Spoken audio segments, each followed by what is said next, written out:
Voici une procédure générale pour changer la pompe à eau sur une Skoda Fabia Essence, par exemple moteur 1.4 MPI ou 1.2 MPI.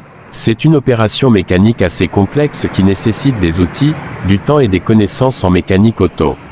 Outils et préparation nécessaires. Clés et douilles, inclus. Torx, X selon moteur. Cric plus chandelle ou fosse.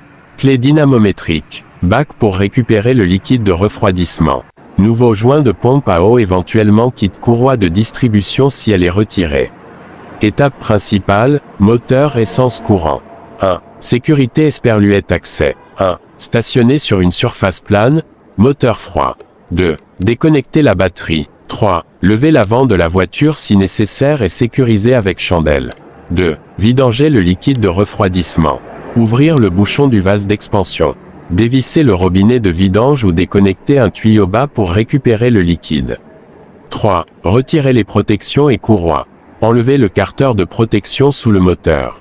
Retirer la courroie d'accessoires, alternateur, film, si elle gêne. Sur de nombreux moteurs, il faut aussi sortir la courroie de distribution pour accéder à la pompe à eau. Si la pompe est entraînée par la courroie de distribution, sortir cette courroie est obligatoire et souvent conseillé de remplacer la courroie plus tendeur plus galet en même temps. 4. Dépose de la pompe à eau. 1. Démonter le carter de la courroie de distribution pour dégager la zone.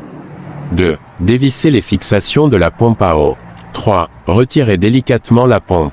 4. Enlever l'ancien joint et nettoyer la surface de contact. 5. Montage de la nouvelle pompe. 1. Placer un nouveau joint, obligatoire. 2. Mettre en place la nouvelle pompe avec la sortie orientée comme l'ancienne. 3. Serrer les vis au couple recommandé souvent-il de 15 Nm selon moteur. 6. Remontage. Réinstaller le carter de courroie, là où les courroies, et tous les éléments retirés. Reconnecter la batterie. 7. Remplir et purger le circuit. Remplir avec un liquide de refroidissement conforme. Purger le circuit, ouvrir vis de purge, laisser chauffer jusqu'à ce que thermostat s'ouvre. Vérifier absence de fuite moteur froid et chaud.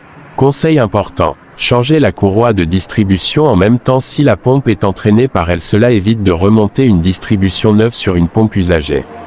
Vérifiez le couple de serrage précis dans la documentation technique de votre moteur. Le liquide de refroidissement usagé doit être recyclé, ne pas le jeter dans la nature.